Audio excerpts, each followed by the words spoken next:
প্রিয় দর্শক, সবাইকে স্বাগত জানাচ্ছি ইভ্যালি ২১ রাতের আজকের আয়োজনে। আপনাদের সাথে আছি আমি রাজীব জামান।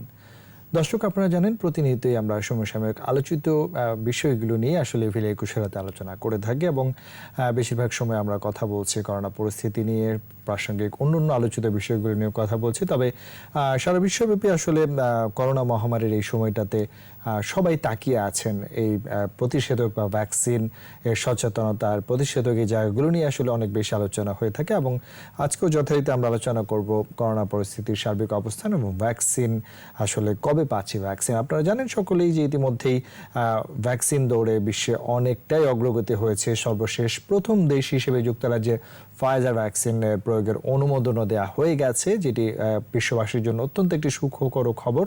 সেই জায়গাগুলো নিয়ে কথা বলবো। বাংলাদেশি বা সেই ভ্যাকসিন দৌড়ে কতটুকু এগিয়ে আছে, কর্মপরিকল্পনা কেমন রয়েছে, সাথে সাথে সচেতনতার কোনো বিকল্প নেই, সেই জায়গাগুলো নিয়েও আমরা কথা বলার চেষ্টা করবো আজকের ইভ্যালি ২১ রাতের আলোচনায়। এবং এইসব বিষয় নিয়ে আজকে আমাদের সাথে কথা বলার জন্য ভার্চুয়ালি যুক্ত আছেন অধ্যাপক ডক্টর এম এ আজিজ, মহাসচিব, স্বাধীনতা চিকিৎসক পরিষদ।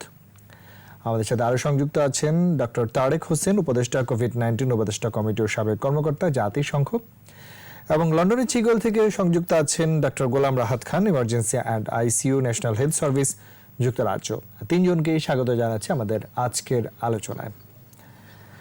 আমরা আলোচনাটি শুরু করব যিনি আমাদের সাথে লন্ডন থেকে সংযুক্ত আছেন, ডক্টর গোলাম রাহাত খান। এবং যে সুখবরটি আজকে বিশ্ববাসীর কাছে রয়েছে সেটি হচ্ছে প্রথম দেশ হিসেবে যুক্তরাজ্যে ফাইজার এবং বায়োনটেক উদ্ভাবিত করোনা ভাইরাস ভ্যাকসিন ব্যবহারের অনুমোদন দেওয়া হয়ে গেছে এবং সেটি নিয়ে পুরো বিশ্বেই আলোচনা হচ্ছে। আমরাও যথারীতি তার সাথে আলোচনা করব। প্রথমেই ডক্টর গোলাম রাহাত খান, সর্বশেষ পরিস্থিতি যদি যুক্তরাজ্যের থেকে আপনি একটু আমাদের দর্শকদের উদ্দেশ্যে বলেন। ধন্যবাদ। যুক্তরাজ্যে খুব মানুষ আর কি খুব এক্সাইটেড, মাস পিপল এবং রাজনৈতিক মহল থেকে শুরু করে যারা পলিসি মেকিং এ আছেন এবং যারা স্বাস্থ্যকর্মী, হেলথ সেক্টরে যারা কাজ করেন, আপামর জনগণই এই সংবাদে খুশি তো বটেই। এবং যেটা প্রথমে বলেছে যে আসলে এক্সাইটমেন্ট এতদিন ছিল, এটার দিকে তাকিয়ে ছিল মানুষ, তো সেটা এবং এসছে আজকে সকালে ঘোষণা হয়েছে যে এখানকার যে এটাকে বলা হচ্ছে medicine and health product regulatory agency, that is MHRA, ওনারা হচ্ছে অ্যাপ্রুভ করে দিয়েছে যে এটা হচ্ছে সেফ, এবং তারা খুব বোল্ডলি অ্যাপ্রুভ করেছে, কারণ ভ্যাকসিনের এগেনস্টে কিছু ক্যাম্পেইনও আছে। তো সবকিছু মিলিয়ে অ্যাপ্রুভ করে দেওয়াতে যেটা হলো, এখন আর কোনো বাধা নেই। তো এখানে জয়েন্ট কমিশন আছে একটা, যারা হচ্ছে প্রায়োরিটাইজ করে যে কারা প্রথম পাবে। তো সেই একটা লিস্টও হয়ে গেছে। এখানে কেয়ার হোমে প্রথমে দেওয়া হবে, প্রায়োরিটাইজ বেসিসে কেয়ার হোমে যারা, তারপরে 80 বছর, এবং তারপর আমরা পাবো আর কি। তো আমি আজকেও কিন্তু যুক্তরাজ্যে মৃতের সংখ্যা হচ্ছে 650, যারা মৃত্যু হয়েছে এবং যাদের করোনা কোভিড পজিটিভ ছিল, এবং 16,000 মানুষ, মানে রাফলি 16,000 মানুষ আজকে আক্রান্ত হয়েছে। তো আমি পাশাপাশি দুটো আর কি দর্শকদের দিচ্ছি, যে তাহলে বুঝতেই পারছেন যে মানুষ কতটা আনন্দিত এই খবরে যে অ্যাপ্রুভাল হয়ে গেছে। এখন লজিস্টিক যে কমপ্লিকেশনস কিছু আছে, যেটা আপনারা জেনে থাকবেন, যে এই ফাইজারের এই ভ্যাকসিন -70 ডিগ্রিতে সংরক্ষণ করতে হয়। তো সেই সেইগুলার দিকে কাজ করছেন তারা। এবং কেয়ার হোম গুলাতে যেহেতু মৃত্যুর হার সবচেয়ে বেশি, তো সেখান থেকে শুরু করবে। এবং আমি স্বাভাবিকভাবে আমি ব্যক্তিগতভাবেও আনন্দিত, কারণ এখানকার হেলথ সেক্টরে যারা কাজ করে তারা খুব কাছের প্রায়োরিটি। তো মানে বিশ্বের প্রথম দিকের মানুষ যারা ভ্যাকসিনেটেড হবে, তো সেই হিসেবে আমি ব্যক্তিগতভাবে আমিও খুশি যে আমিও ভ্যাকসিনেটেড হব খুব শীঘ্রই। তো এই হচ্ছে যুক্তরাজ্যের। আর এইখানকার প্রাইম মিনিস্টার একটু আগে প্রেস কনফারেন্স করেছে, 1 ঘন্টার প্রেস কনফারেন্স করেছে, এবং অনেক সমালোচনাও আছে তার ইয়েতে, কারণ উনি এখন পর্যন্ত কমপ্লিটলি রেস্ট্রিকশনস গুলো তুলে দেয়নি। আজকে 2nd অফ ডিসেম্বর হচ্ছে সেকেন্ড ফেজে, যে একটা উইন্টারে যে একটা লকডাউন, আপনারা জেনে থাকবেন 4 সপ্তাহের জন্য একটা লকডাউন যেটা এসেছিল 2রা নভেম্বর থেকে 2রা ডিসেম্বর পর্যন্ত, আজকে সেটা শেষ দিন ছিল। যদিও এই লকডাউনে এবার স্কুল আর কলেজ খোলা ছিল, আদারওয়াইজ সব মানে লকডাউনই ছিল একদম সেই মার্চের মতো। তো আজকে এই ঘোষণাটার মাধ্যমে আসলে আজকে 2রা ডিসেম্বর হচ্ছে আপনার লকডাউন শেষ হচ্ছে এবং 2রা ডিসেম্বরই এই ভ্যাকসিনে অ্যাপ্রুভ করলো। তো এইটা একটা সংযোগ থাকতে পারে। এবং আরেকটি ব্যাপার যেটা সেটা হচ্ছে যে অনেকে বলছে যে ব্রেক্সিট নিয়ে তো অনেক সমালোচনা আলোচনা আছে। তো অনেকে বলছে, রাজনৈতিক যারা আমি দেখতেছিলাম আর কি, যে মানে বিভিন্ন সাংবাদিকরাও প্রশ্ন তুলেছে যে তাহলে কি ব্রেক্সিট থেকে বের হয়ে যাওয়ার সুফলই কি এটা, যে আজকে আমরা মানে রিলিজ করে মানে রেগুলেটরি কমিটি এটাকে অ্যাপ্রুভ করতে পারলো। কারণ আপনি ব্রেক্সিট যদি থাকতো তাহলে হয়তো আপনার ইউরোপের সমস্ত দেশগুলোর সমন্বিত ডিসিশন আসতো। তো এইগুলা আলোচনা হচ্ছে এবং সরকার এখন পর্যন্ত কিন্তু পুরোপুরি লকডাউন তুলে দেয়নি, আর নেক্সট ফেজে গিয়েছে। এটাকে বলা হয় টিয়ার সিস্টেম, মানে হচ্ছে এলাকার মধ্যে যে এলাকায় প্রাদুর্ভাব বেশি সেই এলাকাতে টিয়ার 3, সেখানকার রেস্ট্রিকশন বেশি। যে এলাকায় সংক্রমণ একটু কম সেই এলাকায় টিয়ার 2, এরকম করে করছে। তো এগুলো নিয়ে অনেক সমালোচনা আছে। তারপরেও মানে যেটা দেখার বিষয় যে এই সরকার আসলেই পেরেছে 10 মাসের মধ্যে আপনার পারসেপশন টু রিয়েলিটি, যেখান থেকে ভাবনা ভ্যাকসিনের শুরু হয়েছিল সেখান থেকে রিয়েলিটিতে তারা পৌঁছেছে। এবং এখন ডোর টু ডোর ইনজেক্ট হতে আর আপনার হার্ডলি 4-5 দিন সময় লাগবে। বেলজিয়ামে প্রোডাকশন হচ্ছে, বেলজিয়াম থেকে ব্রিটেনে আসবে। এবং আপনারা জেনে থাকবেন যে এক একটা প্যাকের মধ্যে 975টা করে ভ্যাকসিন থাকে। তো এই প্রথম ফেজের এই মানে ওরা শুধু এইখান থেকেই যুক্তরাজ্য সরকার যে প্রক্রিয়া করছে তা না, 5টা থেকে 6টা কোম্পানির সাথে তাদের ইতিমধ্যে এগ্রিমেন্ট আছে যে তারা প্রোডাকশনে যাওয়ার সাথে সাথেই তারা পাবে।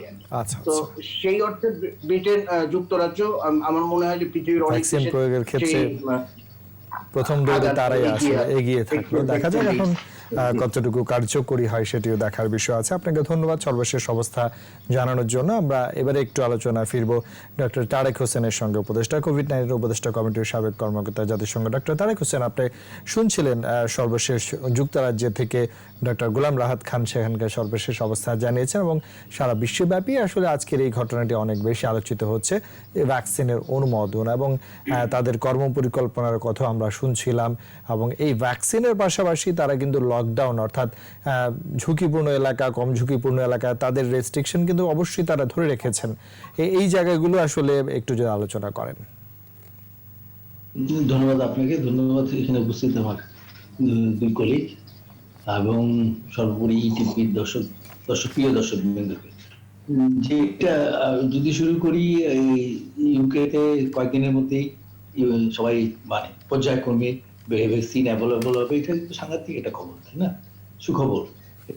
এটা ওইভাবে দেখলে হবে না যে শুধু ইউকে বাসীর, এটা আমাদের একটা মানে হোল ওয়ার্ল্ডের জন্য একটা ফার্স্ট স্টেপ। তারপর আস্তে আস্তে এটা আমরা আশা করি চারিদিকে এটা সবাই যে দুনিয়ার এই পৃথিবীর যে যেখানেই থাকুক ভ্যাকসিন পাবে এবং ভ্যাকসিনের এসে পৌঁছাবে। আমরা জানি যে আমাদের এই একটা দিক আছে, যেমন দেখেন আজকে যে ভ্যাকসিন প্রোডাকশন হবে তার মধ্যে 1.6 billion vaccine already pre book করা আছে বাই দ্য রিচ কান্ট্রিজ। তা সেগুলো সাইট আমরা শুনি ভ্যাকসিন ন্যাশনালিজমস, যারা যে দেশ ভ্যাকসিন প্রডিউস করবে সেই দেশের ভ্যাকসিনরা রাইটটা একটু বেশি। এগুলো কিন্তু আমাদের ভ্যাকসিন ডিপ্লোমেসি, গ্লোবাল ডিপ্লোমেসি এটা চলছে এবং আমরা কাটায় উঠবো জানি। তাই আসলে কিভাবে আমরা ভ্যাকসিন পাবো সেই সব নিয়ে আমরা আজকে আলোচনা করব।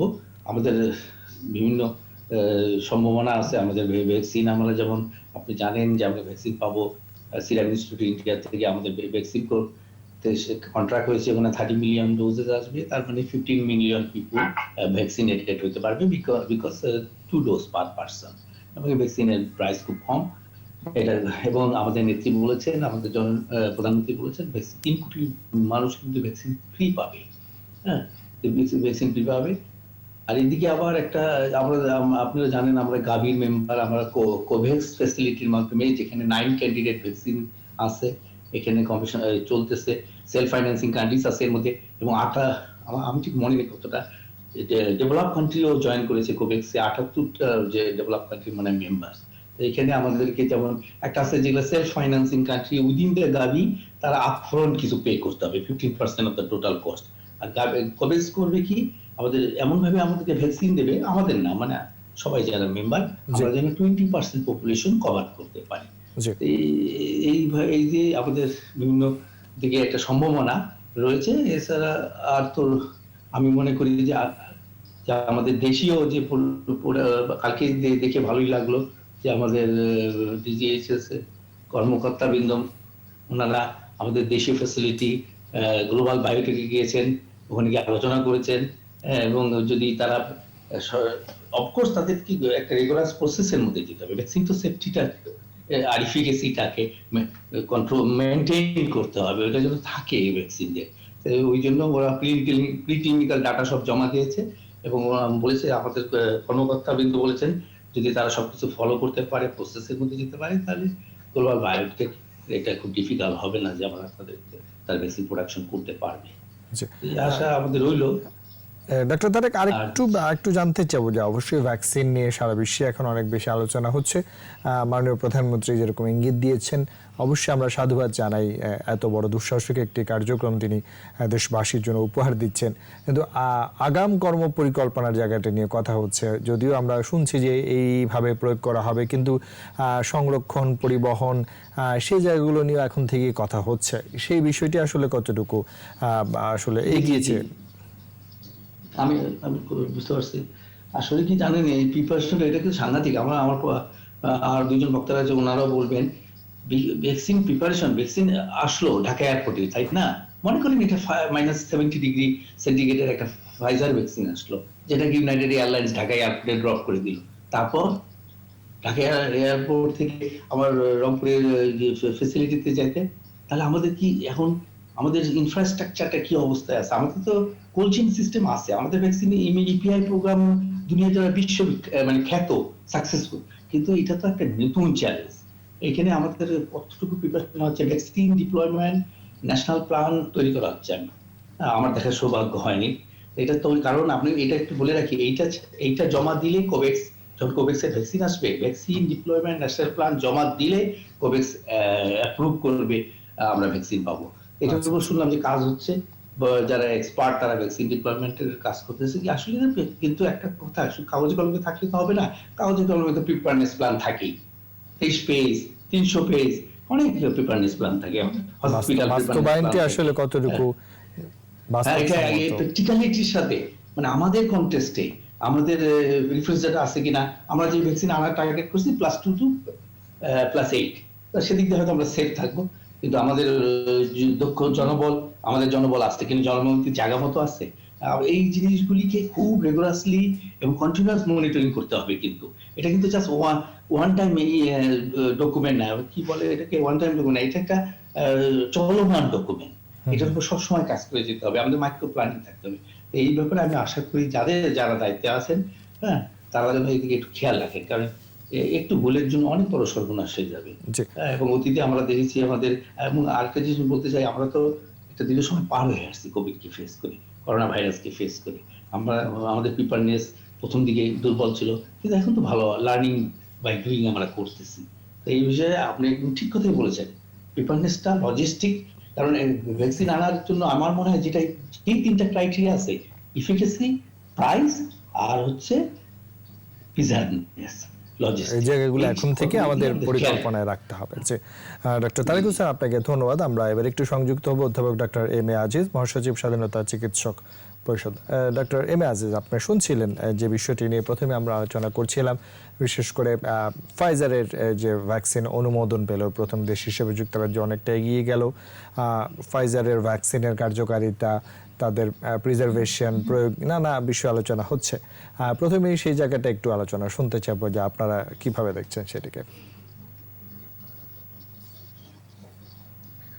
ধন্যবাদ আপনাকে। এটা আসলে এই কোভিড সিচুয়েশনের সারা বিশ্বের জন্য একটা সুখবর যে ভ্যাকসিনের সর্বপ্রথম প্রয়োগ হচ্ছে যুক্তরাজ্যে, এবং সেটা যুক্তরাজ্য সরকারি রেগুলেটরি বডি সেটা অনুমোদন দিয়েছে, এবং সেটা 1 সপ্তাহের মধ্যে কার্যকরী শুরু হবে সেই ভ্যাকসিনের প্রয়োগ। এটা আসলে আমাদের সারা বিশ্বের জন্য সুসংবাদ, এবং বিশ্বের সব মানুষই এখন আশাবাদী যে সব দেশই ভ্যাকসিন পাবে। আমরা ফাইজারের ব্যাপারে আমরা আশাবাদী যে ফাইজারের সে তাদের দেশের মতো যে সংরক্ষণের প্রযুক্তি তাদের আছে, এফিকেসিও অনেক ভালো ফাইজারের। সুতরাং আমরা আশাবাদী বাংলাদেশ থেকে যে যুক্তরাজ্য সরকার যেটা জনগণের মধ্যে প্রয়োগ শুরু করবে, এটা আসলে সফলতার দিকে আমরা দেখছি। তবে আমরা বাংলাদেশের থেকে যদি চিন্তা করি, বাংলাদেশের আমরা আসলে এখন পর্যন্ত মানে যখনই যে দেশেরই শুনছি ভ্যাকসিনের প্রায়োরিটি বেসিসে এগিয়ে আসে, আমরা সেই দেশের সাথে যোগাযোগ হচ্ছে। আমরা জানেন যে সেরামের সাথে ইন্ডিয়ার অক্সফোর্ডের যে ভ্যাকসিনের একটা ত্রিপক্ষীয় চুক্তি হয়েছে, রাশিয়ার সাথেও কথা চলছিল, এবং সরকার ফাইন্যান্সিয়াল দিকটা রেডি আছে, বরাদ্দ আছে, এবং যে দেশি ভ্যাকসিন পাবে সেখান থেকে আনবে সেটা রেডি আছে। কিন্তু আমরা সেরাম ইনস্টিটিউটেও আমরা যতদূর শুনেছি একটি আইনি প্রক্রিয়ার মধ্যে একটু পিছানোর সম্ভাবনা আছে। অক্সফোর্ডের ভ্যাকসিনও তাদের ডোজ ট্রায়ালে একটু এররের জন্য এটা একটু সময় লাগবে। সেই প্রেক্ষাপটে রাশিয়ার ভ্যাকসিনের কি অবস্থা এখনো আমরা জানি না, ইদানিং শুনছি না, তারাও শুনেছি যে না ফাইনাল স্টেজে আছে, তাদেরটাও বাজারে আসছে। সুতরাং চীনের ভ্যাকসিনেরটাও এখন আমরা জানছি না কোন পর্যায়ে আছে। যাই হোক, আমরা মনে করি যে আমাদের দেশের অক্সফোর্ডের ভ্যাকসিনে এখন পর্যন্ত আমাদের দেশে নির্ভরযোগ্য হবে ইনশাআল্লাহ, আশা মনে করি। যে তার যে 2 to 8% ডিগ্রি সেন্টিগ্রেডের যে প্রিজারভেশনের যে সুযোগ সুবিধা, এটা আমাদের দেশে পসিবল। আমাদের দেশে যে ইপিআর অভিজ্ঞতা নেটওয়ার্ক আছে, সেটা আমরা কোল্ড সেন্টার কাজে লাগানো যাবে। একটু সময় হলো। আর পাশাপাশি এটাও আমি আশাবাদী যে অক্সফোর্ডের ভ্যাকসিনের যে সমস্ত উপসর্গ দেখা দিচ্ছে এবং তারা সায়েন্টিস্টরা যে সমস্ত পদক্ষেপ নিচ্ছে, সেগুলো একদম নির্ভরযোগ্য হবে, গ্রহণযোগ্য হবে, এবং কাদেরকে প্রয়োগ করা যাবে না সেগুলো নিয়েও তারা কিন্তু গবেষণা করছে। সুতরাং একটু দেরি হলেও আমার মনে হয় যে অক্সফোর্ডের ভ্যাকসিনই আমাদের জন্য গ্রহণযোগ্য হবে। পাশাপাশি রাশিয়ান ভ্যাকসিনটাও স্পুটনিক 5 যেটা, সেইটার ব্যাপারে আমাদের সরকারের তাদের সাথে যোগাযোগ আছে। আমরা মনে করি সেটার ব্যাপারে আমাদের যোগাযোগ রাখতে হবে। ডক্টর তারেক সাহেব যেটা বললো যে কোভ্যাক্সের, আমরা জানি যে কোভ্যাক্সের 186টা দেশের ভ্যাকসিন সরবরাহ করবে। এবং এই যে দেখেন, এই যে ভ্যাকসিন নিয়ে ট্রায়াল এরর, আগানো পিছানো, ব্যবসা, এই নিয়ে রাজনীতি হচ্ছে ভ্যাকসিন নিয়ে। সারা বিশ্বেই কিন্তু এটা নিয়ে আমরা যতই যা বলি না কেন, এটা ভ্যাকসিন নিয়ে ব্যবসা রাজনীতি গেলে কিন্তু হচ্ছেই। এই জায়গাটায় আমরা আশাবাদী ছিলাম যে ডাব্লিউএইচওর নেতৃত্বটা এনে খুব জরুরি ছিল। ডাব্লিউএইচওর আমরা আশা করছিলাম ডাব্লিউএইচও এই টোটাল ভ্যাকসিন প্রক্রিয়াটার নেতৃত্ব দিবে। টোটাল সারা বিশ্বে বিভিন্ন দেশ কিভাবে পাবে, কারা আগে পাবে, কারা পরে পাবে, কিংবা একসাথে পাবে কিনা, এই জায়গাটা কিন্তু এখনো একটা নেতৃত্বের দুর্বলতা আছে বলে আমি মনে করি। এবং এটার জন্য আসলে সারা বিশ্ব সাধারণ মানুষ কিন্তু এটা সাফার করবে, কিন্তু অনুন্নত দেশগুলো তারাও কিন্তু এটা নিয়ে সাফার করবে আমি মনে করি আর কি। তবে এটা ঠিক যে আমাদের দেশের সরকার তাদের কূটনৈতিক তৎপরতা চলছে, এবং আমরা আশাবাদী যে সরকার কোভ্যাক্স এবং এই মানে অক্সফোর্ডের যে চুক্তি, রাশিয়ার সাথে যোগাযোগ চলছে, ভ্যাকসিন যাই আসুক, যেটাই আসুক বাজারে পরীক্ষিত, সেটা কিন্তু আমাদের দেশ সক্ষমতা আছে। তবে নাগরিকরা, আমাদের দেশের নাগরিকরা আশা করে যে ধরেন ইউএসএ, কানাডা, অস্ট্রেলিয়া, আমরা দেখেছি যে ইউএসএ প্রতিটি নাগরিকের জন্য 3টি ভ্যাকসিন, কানাডার 10টি, অস্ট্রেলিয়ার প্রতিবার নাগরিকের জন্য 5টি ভ্যাকসিন তাদের সংরক্ষিত আছে। এটা তাদের দেশের সক্ষমতা আছে, তাদের দেশে উৎপাদন করছে, সেই প্রেক্ষাপটে তারা অনেকটা নিশ্চিত। আমরাও আশা করি যে আমাদের গ্লোব বায়োটেক যেটা কাজ করছে, এটাও যদি তারা দ্রুত এগোতে পারে এবং সরকার সেই ব্যাপারে সহযোগিতা রাখছে আমি যতদূর জানি, সেই প্রেক্ষাপটে হলে আমরাও আমাদের দেশের নাগরিকরা আশ্বস্ত হবো যে এই গ্লোব বায়োটেক যদি সফল হয়, প্রতিশতটি যে সফলতার দিকে যায়, তাহলে আমাদের এটা একটা চ্যালেঞ্জ। তবে আমাদের এই ভ্যাকসিন আসলেও এটা ভ্যাকসিনটা এটা যে বিমানে আসবে সেখান থেকে শুরু করে ঢাকা স্টোরেজ এবং পেরিফেরিতে ডিস্ট্রিবিউশন, পরিবহন, এটা ডিস্ট্রিক্ট লেভেল সংরক্ষণ, এটা টার্গেট গ্রুপ নির্ধারণ, যারা এর ভ্যাকসিনটা প্রয়োগ করবে সেই জনগোষ্ঠী, এবং সেটা প্রশিক্ষিত করা লজিস্টিক তাদেরকে, জি। ভ্যাকসিনের সেই লজিস্টিক প্রিপারেশন এবং টার্গেট গ্রুপ নির্ধারণ। আর সেটা আমি যতদূর জানি মন্ত্রণালয়ে কাজ চলছে, তারা একটা নীতিমালা করেছে। তারপরেও এটা একটা বিশাল কর্মযজ্ঞ। এটা কোভিড আসার পরে যখন আমরা দেখেছি যে মন্ত্রণালয়ের অধিদপ্তর হিমশিম খাচ্ছিল, এর চেয়ে বেশি একটা মানে চ্যালেঞ্জ হবে আমি মনে করি ভ্যাকসিন আসার পরে সেটার প্রয়োগের ক্ষেত্রে এটা একটা বড় চ্যালেঞ্জ হবে। সেই শৃঙ্খলা বজায় রেখে যেন সেটি করা যায়। এই জায়গায় মন্ত্রণালয়ের অধিদপ্তরের এখন থেকেই সক্ষমতার সাথে সেটা মোকাবেলা করার জন্য প্রস্তুতি নিতে হবে। এবং টার্গেট গ্রুপ যেটা আছে, বয়স্ক কিংবা ফ্রন্টলাইন ফাইটার, শিশু কিংবা মানে যে সমস্ত মুক্তিযোদ্ধা, এই সমস্ত ক্ষেত্রে কোন কোন ক্ষেত্রে কে আগে পাবে সেটাও খুব গুরুত্বপূর্ণ। তার নাহলে দেখা যাবে যে আসার পরে যাদের নিয়ে এখন আমরা ভাবছি না কিংবা WHO গাইডলাইনে নাই, এরকম কিছু গোষ্ঠী আগে পেয়ে গেল, সেটাও কিন্তু খুব দুঃখজনক হবে। সুতরাং এখনই মন্ত্রণালয়ের এই নিয়ে সুনির্দিষ্ট একটা পরিকল্পনা আসলে প্রয়োজন রয়েছে, রোড ম্যাপ থাকা উচিত, এবং সেটাও শক্তিশালী ভাবে শক্তভাবে একজুট করার মতো মনিটরিং এর ব্যবস্থা এখন থেকে নেওয়া উচিত। জি, অধ্যাপক আজিজ, আপনাকে ধন্যবাদ। মনিটরিং ব্যবস্থাও রাখতে হবে। আমরা আসবো আপনার কাছে। আমরা আবার একটু ডক্টর গোলাম রাহাত খান আপনার কাছে আসতে চাই, যিনি লন্ডন থেকে আমাদের সাথে সংযুক্ত আছেন।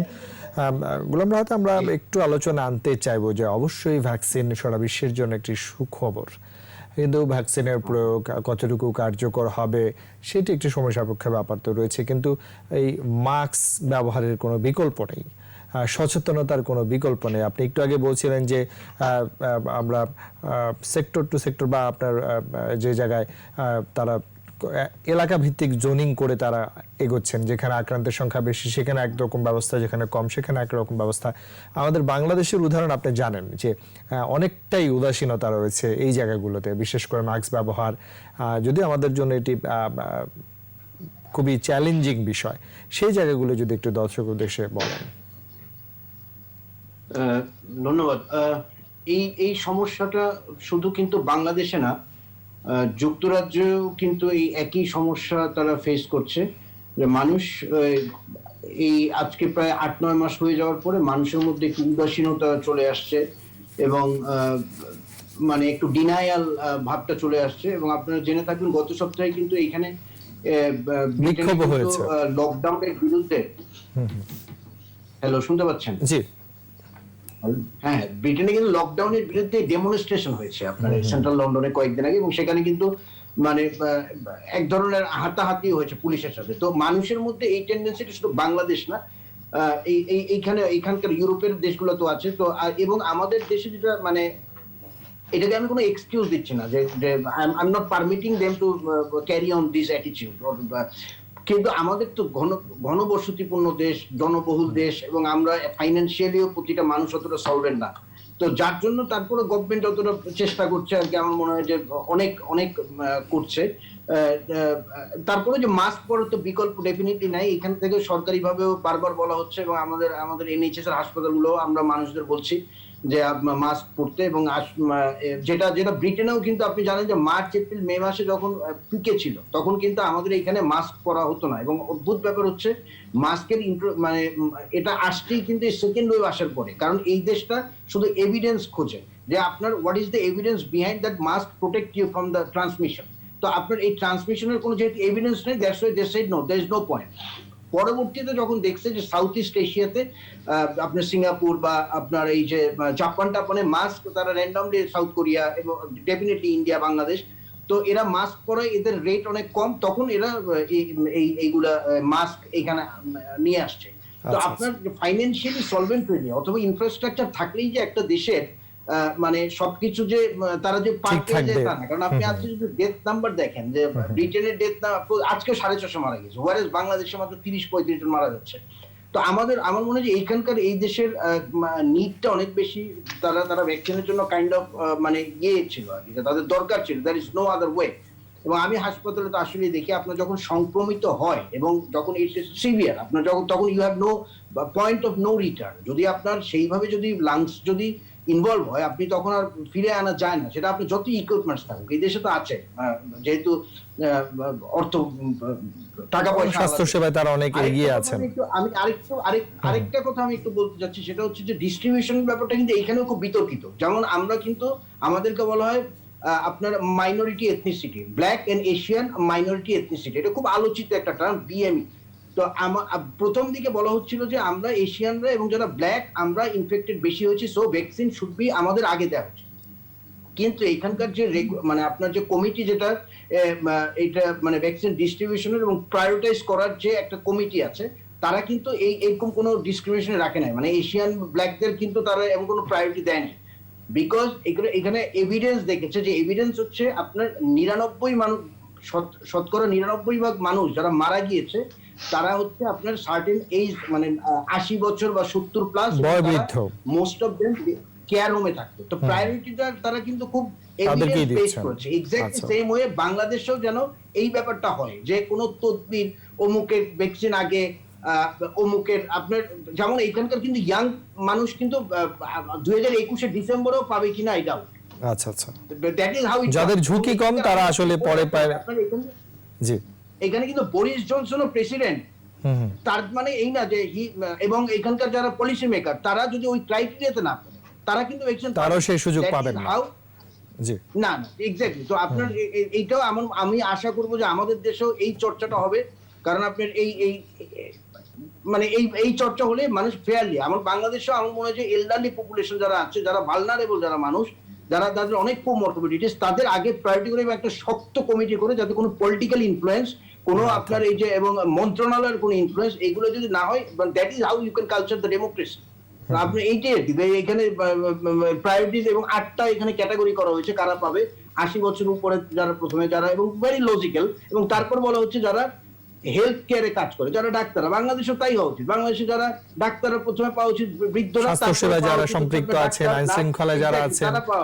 জি জি জি, রাত খান, আপনাকে ধন্যবাদ। আমরা আলোচনায় ফিরবো আপনাদের সঙ্গে, সকলেই আমাদের সাথে সংযুক্ত থাকবেন। আমরা একটা ছোট্ট বিজ্ঞাপন বিরতি নিচ্ছি, তারপর আবার আলোচনায় ফিরবো।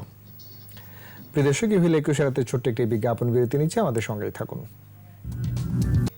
প্রিয় দর্শক, আবারও সবাইকে স্বাগত জানাচ্ছি ইভিল 21 রাতের আজকের আলোচনা। আমরা বিরতির আগে আলোচনা করছিলাম করোনা ভাইরাস পরিস্থিতি, ভ্যাকসিন কবে বাংলাদেশ পেতে পারে তার কর্মপরিকল্পনা, এবং ভ্যাকসিন পাওয়া না পাওয়ার ছাপিয়ে আমাদের সচেতনতার জায়গাটি যেন আমরা ভুলে না যাই, মাস্ক পরিধান করি, স্বাস্থ্য সেবা বা সুরক্ষার জায়গাগুলো যেন আমরা মেনে চলি, সেই বিষয়গুলো নিয়ে কথা বলছিলাম। এবার আবারও একটু সংযুক্ত হতে চাইবো ডক্টর তারেক হোসেন, উপদেষ্টা কোভিড-19 উপদেষ্টা কমিটি, তার সাথে।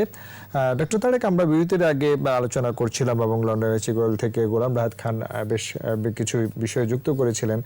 সেখানকার উদাহরণ টেনে আমি আবার আসতে চাই যে আমাদের অবশ্যই মাস্ক পরিধানের সরকার কঠোর হচ্ছেন, স্বাস্থ্য আর বিধি মেনে চলার জন্য বারবারই বলা হচ্ছে, কিন্তু অনেকটা উদাসীনতার জায়গা রয়েছে। তার সাথে আরেকটু আলোচনা আনতে চাইবো, ভ্যাকসিন দৌড়ের পাশাপাশি এটি কিন্তু প্রধান প্রতিরোধক হতে পারে, সেটি আমরা যেন ভুলে না যাই। এবং সেই সাথে নতুন করে আবার আলোচনা এসছে যে করোনা ভাইরাস শনাক্তে অ্যান্টিজেন পরীক্ষার অনুমোদন দিতে যাচ্ছে সরকার, এবং শনিবার থেকে সেটি হওয়ার কথা রয়েছে। সে জায়গায় একটু যদি আলোচনা করেন। ধন্যবাদ আপনাকে। আমার মনে হয় যে মাস্কের তো কোনো বিকল্প নেই। Mask is alternative to vaccine, এটা আমরা সবাই স্বীকার করি। পাবলিক হেলথ স্পেশালিস্ট হোক, ডাক্তার হোক, নার্স হোক, এবং আমার দেশের জনগণও কিন্তু বাই দ্য টাইম উপলব্ধি করতে পারছে যে মাস্কের কোনো বিকল্প নাই। যার পর আমরা কিন্তু এখন আমরা একটু অপটিমিস্টিক হই, এখন কিন্তু ভ্যাকসিন যে মাস্ক কিন্তু অনেক পড়তেছে, পড়তেছে। এটা বিভিন্ন রকম হয়তো নিজেদের অ্যাওয়ারনেস ক্রিয়েট হচ্ছে, তারপর হয়তো রাস্তায় বা আমাদের মনিটরিং করা হচ্ছে বিভিন্ন মাধ্যমে। এই অবস্থায় মাস্কের আমরা তো ভ্যাকসিন আসলে কি, আমি তো কোন ভ্যাকসিনটাকে আপনাকে কতদিন ইমিউনিটি দেবে এটি তো জানি না আমরা। তাই অনেক কিছু তো বাকি আছে এখনো জানার। এফিকেসি আছে 71% আমাদের এই কি ভ্যাকসিনটায়, অক্সফোর্ড ভ্যাকসিনটায়। এই অবস্থায় মাস্কের কোনো অল্টারনেটিভ নাই, মাস্ক পরতেই হবে। এবং এটাকে আমাদেরকে একটা সোশ্যাল মুভমেন্টে কি পরিণত করতে হবে, মাস্কটাকে ফ্রি দেবে। আমি আমি আমার আগে আরো কনফার্ম করতে হবে। আমি শুনলাম যে মাস্ক ফ্রি আসবে, ফ্রি দেওয়া হবে গভর্নমেন্ট লেভেল থেকে। আর মাস্ককে আদারওয়াইজ এটাকে সাবসিডাইজ করে দিতে হবে, একদম লো প্রাইস করে দিতে হবে। অ্যাভেলেবিলিটি বাড়লে কিন্তু এটা জনগণের হাতে যখন যাবে তখন আর কিন্তু এটা পড়বে বেশি করে। শুধু সেই জিনিসগুলি করতে হবে। আরেকটা জিনিস আমি মনে হয় জরিমানাটা, এটা আইন তো থাকতে হবে, জরিমানাটা দিতে হবে। হ্যাঁ, জরিমানাটা কেয়ারফুলি দিতে হবে এবং দিচ্ছেও কিন্তু কেয়ারফুলি। আমি নিজে অবজার্ভ করেছি আমাদের এই গুলশান বনানী এলাকার মোড়গুলিতে, ওই যে এয়ারপোর্ট রোডে, ওখানে কিন্তু ওনারা বুঝে, আমাদের পুলিশ বাহিনী ভাইরা, ওরা বোনেরা, পুলিশ বোনেরাও আছেন, ওখানে কিন্তু বুঝে ওরা কি করে, মানে জরিমানা করে। অনেকে যে একটু আগে বেশি আমার আলোচনা হচ্ছিল, তারা ফিরিয়ে দিয়ে দিচ্ছে, যারা বুঝতেছে এই লোকটা সামর্থ্য নাই। It's very good. এইভাবে যদি আমরা চলতে থাকি আমরা কিন্তু রেজাল্ট পাবো। তবু আমাদের যেটা, আমি আমার অবজারভেশন হলো, জানেন আমরা ক্যাম্পেইন যদি করি, ক্যাম্পেইনগুলি অনেকটা অ্যাডহক বেসিস করি। তাই এই জন্য আমরা বিভিন্ন সময় এখন আলোচনা হচ্ছে যে একটা স্ট্রাকচারাল ক্যাম্পেইন করতে হবে, একটা কন্টিনিউয়াস, এবং আমাদের যদি রেজাল্ট দেখতে হয়, কারণ তাহলে আমাদেরকে ওই অ্যাডহক বেসিস ক্যাম্পেইন করলে হবে না, ইনফরমেশন ক্যাম্পেইন। আমাদেরকে একদম ক্যাম্পেইনটাকে আমাদেরকে স্ট্রাকচার করতে হবে, যেন আমরা কিসের পর কি, কিভাবে কোনটা টেইলর মেড করতে হবে, আমাদের রেজাল্ট আনতে হবে। আর সোশ্যাল মিডিয়া ক্যাম্পেইন যেগুলো দেখেন, আমাদের যে স্লোগানটা নো মাস্ক নো সার্ভিস, তারপর আরেকটা সোশ্যাল মিডিয়া ক্যাম্পেইন হয়তো শুরু হতে পারে, শুনলাম, সেভ দ্য নেইবার, তোমার প্রতিবেশীকে রক্ষা করো। কারণ করোনা তো শুধু নিজেকে রক্ষা করার জন্য না, আমি একাই রক্ষা করতে পারবো না। আমার ওই বিল্ডিং এর মতো যারা আছে, বিল্ডিং এর বাইরে যারা আছে, আমার কমিউনিটি, আমার নেইবারহুড, সেভ দ্য নেইবার, এইভাবে সোশ্যাল মিডিয়া ক্যাম্পেইন গুলিকে আমাদের জোরদার করতে হবে। হ্যাঁ, এই জন্য আমাদের দেশে অনেক এক্সপার্ট এবং ইয়াং ছেলে আছে যারা এগুলাকে ক্যারি আউট করে নিতে পারে। আরেকটা জিনিস আমি বলতে চাই, যে আমাদের যে সরকার আছেই, আমাদের মানে আমাদের মিনিস্ট্রি রয়েছেন, মন্ত্রণালয় রয়েছে, কিন্তু তার বাইরে এনজিও আছে। Bangladesh is the land of NGOs. NGO অনেক জায়গায় অ্যাক্সেস আছে। এনজিওকে আমাদের ইউজ করতে হবে, যেখানে যে এনজিও পাই ইউজ করে আমাদের জনগণের কাছে পৌঁছাইতে হবে। পৌঁছালে আমাদের ক্যাম্পেইনটা করে দিতে হবে, তাহলে বুঝতে পারবে যে এটা ছাড়া তো কোনো অ্যাওয়ারনেস নেই। আর আমার একটা রিকোয়েস্ট, জি ডক্টর, তার আগে আমরা আপনার সাথে আলোচনায় ফিরবো। আমরা একটু আবারও সংযুক্ত হতে চাই অধ্যাপক ডাক্তার এম এ আজিজের সঙ্গে, তার সাথে সংযুক্ত হব। আমরা দর্শক আলোচনা করছিলাম যে করোনা ভাইরাস পরিস্থিতি নিয়ে। এবারে একটু আবারও সংযুক্ত হতে চাই ডক্টর এম এ আজিজ। আপনি নিশ্চয়ই আমাকে শুনতে পাচ্ছেন? হ্যাঁ, শুনতে পাচ্ছি। আজিজ সাহেব, আমরা একটু আপনার কাছ থেকে জানতে চাইব যে করোনা শনাক্তকরণে আবারও অ্যান্টিজেন পরীক্ষার কথা আমরা শুনছি। ডিসিআর এর পক্ষ থেকে সেটি আমরা শুনলাম যে সেটি শীঘ্রই করা হবে, এবং তার সাথে সাথে অ্যান্টিবডি টেস্টের কথা আসছে। দীর্ঘদিন ধরে এটি আলোচনা হচ্ছিল, এবং যে হারে আক্রান্তের সংখ্যাটা বাড়ছে, মৃত্যুর সংখ্যা বাড়ছে সারা বিশ্বব্যাপী, আমরাও যেন আরও বেশি সচেতন হই, সেটি একটু বলবেন। এবং কিভাবে অ্যান্টিজেনটি হতে পারে, খরচই বা কেমন হবে, সেটি করলে কি ভালো হবে, সেই জায়গাগুলো যদি একটু আলোচনা করেন। ধন্যবাদ আপনাকে। দেখুন, এই র্যাপিড অ্যান্টিজেন টেস্ট পৃথিবীর অনেক দেশেই হচ্ছে, এবং আমাদের পাশের দেশেও হচ্ছে অনেক আগে থেকেই। আমাদের দেশের স্বাস্থ্য মন্ত্রণালয়ের মাননীয় মন্ত্রী মহোদয় গত জুলাই মাসের 24 তারিখে ঘোষণা দিয়েছেন যে র্যাপিড অ্যান্টিজেন টেস্ট করা হবে। পরবর্তী সময়ে আমরা যতদূর শুনেছি 17ই সেপ্টেম্বর সেটা মন্ত্রী মহোদয় অনুমোদন দিয়েছে, এই র্যাপিড অ্যান্টিজেন টেস্টের অনুমোদন দিয়েছে। পরবর্তী সময়ে আমরা লক্ষ্য করলাম যে আজকে যেটা শুনলাম যে আগামী 5ই ডিসেম্বর শনিবার থেকে সেটা কার্যকরিত হবে। একটা লম্বা সময়, আসলে এটা আমলাতান্ত্রিক জটিলতার কারণেই সময়টা চলে গেছে। এটা খুবই গুরুত্বপূর্ণ। যে কোনো ইমার্জেন্সি রোগীর প্রসিডিওর ক্ষেত্রে, অপারেশনের ক্ষেত্রে, ম্যানেজমেন্টের ক্ষেত্রে অনেক সময় আমরা ট্রায়ালসেও সমস্যা হয়। এই সমস্ত ক্ষেত্রে এটার খুবই গুরুত্বপূর্ণ দিক আছে, যেটা নাকি সাফার করছে আমরা দেখছি। পাশাপাশি এটা যে কোনো লেভেল এবং উপজেলা লেভেলে এটা করা সম্ভব, স্বল্প সময়ে সম্ভব। 20 থেকে 25 মিনিটে এটা করা সম্ভব, এবং 2 থেকে 300 টাকা কস্টে এটা করা সম্ভব। এটা সরকারি পর্যায়ে শুরু হলে একটা প্রাইভেট পর্যায়ে এটা আমার মনে হয় করতে দেওয়া উচিত। আমরা যতদূর শুনেছি যে শনিবার থেকে 10টা ডিস্ট্রিক্টের সদর হাসপাতালে আচ্ছা এটা শুরু হচ্ছে। এটা খুব শুভ দিক আমি মনে করি। এটা পর্যায়ক্রমে পুরো দেশব্যাপী হতে পারে। জি, হাসপাতালের এটা থাকা উচিত ইমার্জেন্সি পেশেন্ট ম্যানেজমেন্টের জন্য, খুবই গুরুত্বপূর্ণ এটা। এটা পর্যায়ক্রমে সব জায়গায় থাকা উচিত। এটা আগেই আসা উচিত ছিল। জি ডক্টর আজিজ, দেরিতে হলেও এই বিষয়টি হচ্ছে। আমি আরেকটু জানতে চাই যে এটি কিভাবে করা হয় আসলে, সেটি নিয়ে মানুষের মধ্যে আগ্রহ রয়েছে। এখন যে পদ্ধতিটি, সেটি কি একই পদ্ধতি হবে এবং সেটি আসলে প্রাইভেট হাসপাতাল একই রকম পদ্ধতি, এটা একই রকম পদ্ধতি। আচ্ছা, সেক্ষেত্রে বেসরকারি হাসপাতালগুলোকে সম্পৃক্ত করা যাবে কিনা এবং রেজাল্টটা কতটুকু আমরা সেটার উপর নির্ভর করতে পারবো? এটা খুব একটা জটিল প্রক্রিয়া না, খুব সিম্পল প্রক্রিয়া। এটা আরটিপিসিআর এর মতো জটিল প্রক্রিয়া না। সুতরাং এটা যে কোনো জায়গায় যে কোনো ল্যাবরেটরিতেই করা যাবে, ইভেন উপজেলাতেও করা যাবে। ইভেন এয়ারপোর্টে যে সমস্ত দেশে এই র্যাপিড অ্যান্টিজেন টেস্ট পারমিট করে, তারা এয়ারপোর্ট থেকেও যাত্রীরা এই টেস্ট করে যেতে পারবে। আচ্ছা, এটা আমার মনে হয় খুবই সহজ।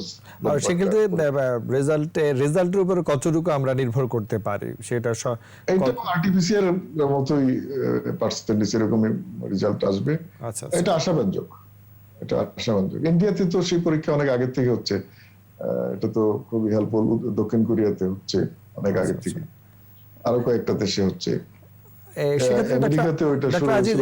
এই যে পরীক্ষার বিষয় আরেকটু যেতে চাই, যে আমরা দেখছি সাম্প্রতিক সময় আমাদের প্রবাসী ভাই বোন যারা প্রবাসে থাকেন তাদের টেস্ট নিয়ে অনেক জটিলতা হচ্ছে। অনেক দেশ তো অ্যান্টিজেন অ্যালাউ করছে, তাদের জন্য আমরা এটি যদি করি তাদের ভোগান্তিটা আরেকটু কমানো যায় না?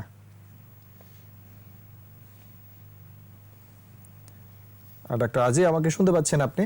হ্যাঁ, যে সমস্ত, আমি পুরো কথাটা শুনতে পারি না, তবু যতটুকু মনে হচ্ছে, যে সমস্ত দেশ র্যাপিড অ্যান্টিজেন টেস্ট অ্যালাউ করে তাদের সেই সমস্ত দেশে আমাদের দেশ থেকে র্যাপিড অ্যান্টিজেন টেস্ট করে যাত্রীরা যেতে পারে। আচ্ছা, জি, আমরা আপনার কাছে আবার আসবো। আমরা শেষ দিকে চলে এসেছি। গোলাম রাহাত খান, আপনার কাছে আসবো।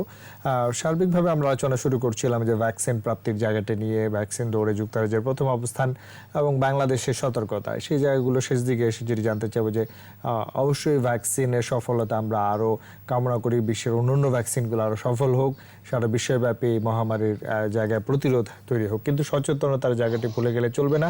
সেই জায়গাগুলো নিয়ে শেষ দিকে এসে যদি আপনার প্রত্যাশার জায়গাটি বলেন।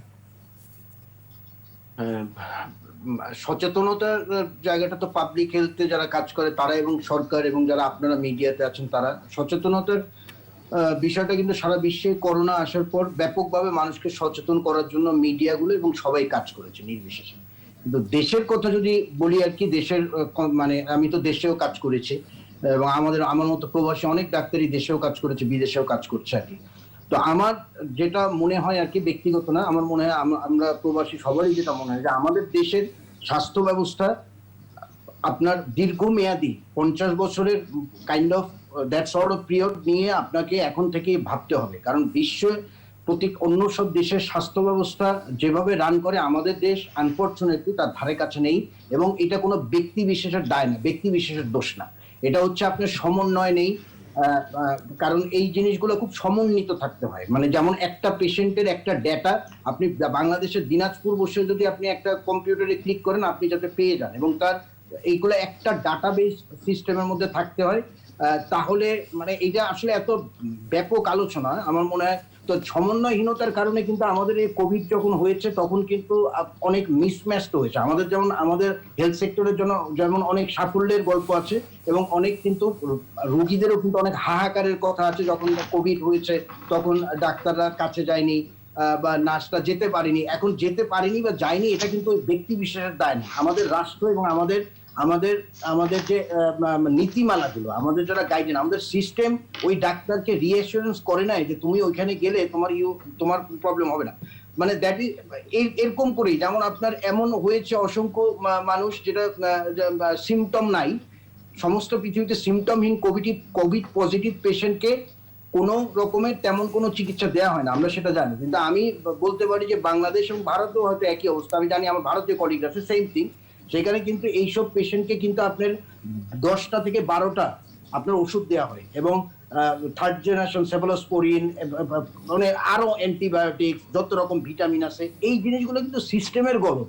একটা পেশেন্টকে এটাকে রিঅ্যাসিওর করলে কিন্তু হয়ে যায়। সো এইগুলা এই জায়গাগুলোতে কিন্তু আপনাকে এই স্বল্প মেয়াদী কাজ করলে হবে না, যে আমাদের কিন্তু ডেভেলপমেন্ট গুলো আপনার স্বল্প মেয়াদের, মধ্যমেয়াদে, দীর্ঘমেয়াদে, যাতে আজকে 20 বছর পরে আমরা দেখতে পারি যে একটা সমন্বিত হয়েছে। এখন পেশেন্ট তো মনে করে যে আমাকে টেস্ট দিয়েছে, অধিকন্ত না দোষায়, যার চেস্ট এক্সরেই লাগে না তাকে করা হচ্ছে HR CT স্ক্যান করা হচ্ছে, যাকে এরকম আমি অসংখ্য আমার বন্ধু বান্ধব আত্মীয় স্বজনের থেকে অসংখ্য এরকম পাই আর কি। আমি কোনো অভিযোগ করছি না, আমি বলছি যে আমাদের দেশ মানে স্বাস্থ্য ব্যবস্থার নিয়ে কাজ করাটা নীতি নির্ধারক যারা আছে, আমার কাছে মনে হয় যে তাদের they should look on it, এবং আমলাতান্ত্রিক অনেক জটিলতা আছে, এইগুলোকে মিনিমাইজ করতে হবে, এটাকে কাস্টমার সিস্টেমের মতো করতে হবে। একজন রোগী আসে কিন্তু সেবা নিতে আসে, তো সেই জায়গাগুলো যদি অ্যাড্রেস না করেন, এবং পাশাপাশি আপনার ডাক্তারদেরও কিন্তু, যারা শুধু ডাক্তার না, ডাক্তার নার্স, তাদেরকেও দেখতে হবে।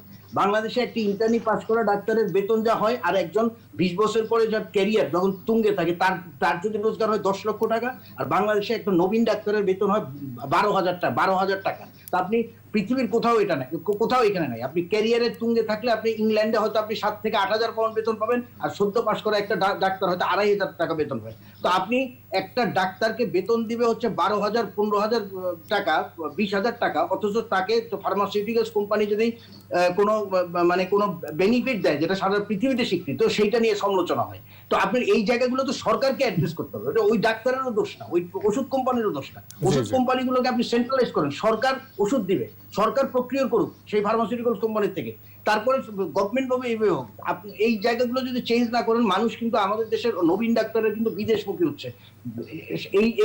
এটা হচ্ছে, আমি মনে করি আমার এখানে আসলে আমাদের নজর দেওয়া উচিত। যারা পূর্বসূরি ছিল, স্বাস্থ্য মন্ত্রণালয়ে যারা পূর্বসূরি ছিল, আমাদের ডাক্তার সিনিয়ররা, তাদেরও দায় আছে, ব্যক্তি কোনো দায় না, এবং এগুলো হচ্ছে সমন্বিত। তা আমার অ্যাডভাইস থাকবে যে ওভারঅল হতাশার মাঝখান থেকে আপনার ভালো জিনিস বের হবে, এক সময় আমরা দেখতে পাবো আমাদের দেশের একটা সুন্দর একটা স্বাস্থ্য ব্যবস্থা হবে। জি, ধন্যবাদ রাহাত খান আপনাকে। ডাক্তার তারেক হোসেন, আপনার কাছে আসবো শেষ দিকে এসে প্রত্যাশার জায়গাটা দিয়ে যদি শেষ করেন। প্রত্যাশার জায়গাটা হলো যে আমি ফার্স্ট প্রত্যাশা যে আমরা ভ্যাকসিনটা পাবো, আমরা ভ্যাকসিনের জন্য, আর সবাই আমাদের মতো দেশ যারা আছে তারা যেন ভ্যাকসিন অ্যাক্সেস হয়, এই ব্যাপারে যা করার আমাদের কর্তা ব্যক্তিরা করবেন এটাই আশা করি। এবং এখানে অনেক মাল্টিপল ফ্যাক্টর আছে, আমি বললাম, আমার বড় ভাই আজিজ ভাই বললেন, ডক্টর খান বললেন, যে আমাদের এখানে ভ্যাকসিনের জন্য আমাদের এবং কন্টিনিউয়াস কাজ করে যেতে হবে। 1 মিনিটের জন্য আমাদেরকে ভ্যাকসিন ডিপ্লোমেসি থেকে সরানো যাবে না, কারণ এই ভ্যাকসিন কে পাবে, কোনটা পাবে, এটা তো আর ঢাকায় সিদ্ধান্ত হবে না, ওইটি জেনেভায়, নিউ ইয়র্কে, ওয়াশিংটনে সিদ্ধান্ত হবে। সুতরাং আমাদের উইংস চারিদিকে ছড়ায় রাখতে হবে, এবং এই ব্যাপারে সবচেয়ে গুরুত্বপূর্ণ হলো যে আমাদের নেত্রী এদিকে নজর রাখছেন, কিন্তু সাথে সাথে যাদের যে কাজ করা তারা যেন করে, হ্যাঁ, কর্তা নেতৃত্বের প্রতি অনুরোধ করতে হবে। আর সেকেন্ড হলো যে আপনি যেটা বলেছিলেন, আমাদের লজিস্টিকের এবং প্রিজার্ভেশন লজিস্টিকের ব্যাপারে প্রচুর কাজ, lot of rooms for improvement. হ্যাঁ, আমরা সাকসেসফুলি পিআর প্রোগ্রাম, কিন্তু আমাদের তারপরও অনেক কিছু করার আছে এই নতুন ভ্যাকসিনকে কি করার জন্য। থার্ড, আমি মাস্কের উপরে আবার সেই একই কথা, মাস্ক পরতে হবে, এবং মাস্ককে সর্বজনীন করা যাবে। সর্বজনীন হয়তো ইউনিভার্সাল হবে না, এটা তো বিহেভিয়ার, আপনার বিহেভিয়ার কিন্তু সহজে চেঞ্জ করা যায় না। বিহেভিয়ার চেঞ্জ করতে একটা প্রসেসের মধ্যে যেতে হয়, যতটুকু সম্ভব যা দরকার ফান্ডিং, সাবসিডাইজ করা, ফ্রি মাস্ক, হ্যাঁ, তারপর ধরেন কন্টিনিউয়াস সচেতনতা তৈরি করা। জি, সচেতনতা চলাই যেতে হবে। যত মিডিয়া আছে, mass media, print media, NGO, সবাইকে ইনভলভ করে, কিন্তু সম্মিলিতভাবে আসলে আমাদের প্রচেষ্টা তাদেরও নাগরিকদের রোল আছে, এটা বুঝতে হবে আমাদের। জি, ধন্যবাদ। জি, ডক্টর আজি, আপনার কাছে আসবো, শেষ দিকে চলে এসেছি, যেটি দিয়ে শেষ করতে চাই। অবশ্যই ভ্যাকসিনের প্রত্যাশার জায়গাটা তো আমাদের রয়েছেই, সরকারের প্রচেষ্টা রয়েছে, এবং তার সাথে সাথে নাগরিক হিসেবে আমাদের সকলের দায় দায়িত্ব রয়েছে। এই মাস্ক ব্যবহার করা, স্বাস্থ্যবিধি মেনে চলা, দূরত্ব বজায় রাখা, এগুলো কোনোভাবেই আমরা যেন ভুলে না যাই। ভ্যাকসিন দৌড়ে যেন আমরা এগিয়ে থাকি। সেই জায়গাগুলো যাবার আগে যদি প্রত্যাশা দিয়ে শেষ করেন। ধন্যবাদ আপনাকে। আমরা এই ভ্যাকসিন পলিটিক্স, ডিপ্লোমেসি, বিজনেস যাই থাকুক না কেন, ইন্টারন্যাশনাল পলিটিক্স যাই থাকুক না কেন, আমরা আশাবাদী আমাদের দেশের মাননীয় প্রধানমন্ত্রী জননেত্রী শেখ হাসিনা উনি বিগত সময়ে যেভাবে এই কোভিড ক্রাইসিস সময় নেতৃত্ব দিচ্ছেন দেশের, সেই ক্ষেত্রে আমরা অনেক সফলতার দ্বার প্রান্তে ফার্স্ট হয়ে আমরা সফলতার সাথেই আমরা দেখছি নিয়ন্ত্রণ করতে, এবং উনি নিজে 31 দফা নির্দেশনা দিয়েছেন। এখন আমরা আশাবাদী যে ভ্যাকসিন না আসা পর্যন্ত এই আমাদের জনগণকেও আসলে এগিয়ে আসতে হবে, তাদেরকেও সচেতন হবে, সবাইকে মাস্ক পরতে হবে, এবং ভ্যাকসিন আসতে আমাদের একটু সময় হয়তো লাগবে। সেই সময়টা আমাদের আসলে এই মাস্ক পরে সতর্কতামূলক যে সমস্ত কর্মসূচি আছে স্বাস্থ্যবিধি সেগুলো মেনে চলতে হবে। এই ভ্যাকসিন আসার পরেও আসলে আমাদের এই ভ্যাকসিনের কার্যকারিতা কতদিন, সেটার কার্যকারিতা থাকবে, কয়টা ডোজ দিতে হবে, সব মিলেও কিন্তু আমাদের অনিশ্চয়তা আছে অনেক। সুতরাং সেই প্রেক্ষাপটে আমাদের একটু লম্বা সময় হয়তো এই কোভিড আমাদের আচরণ দেখতে হবে, এবং সেইভাবে আমাদেরকে সতর্ক থাকতে হবে। এবং আমি আশাবাদী যে এই আগামী সপ্তাহ থেকে যে যুক্তরাজ্যে সে ভ্যাকসিন প্রয়োগ শুরু হচ্ছে, এইটা একটা আশার আলো, এবং সারা বিশ্ববাসী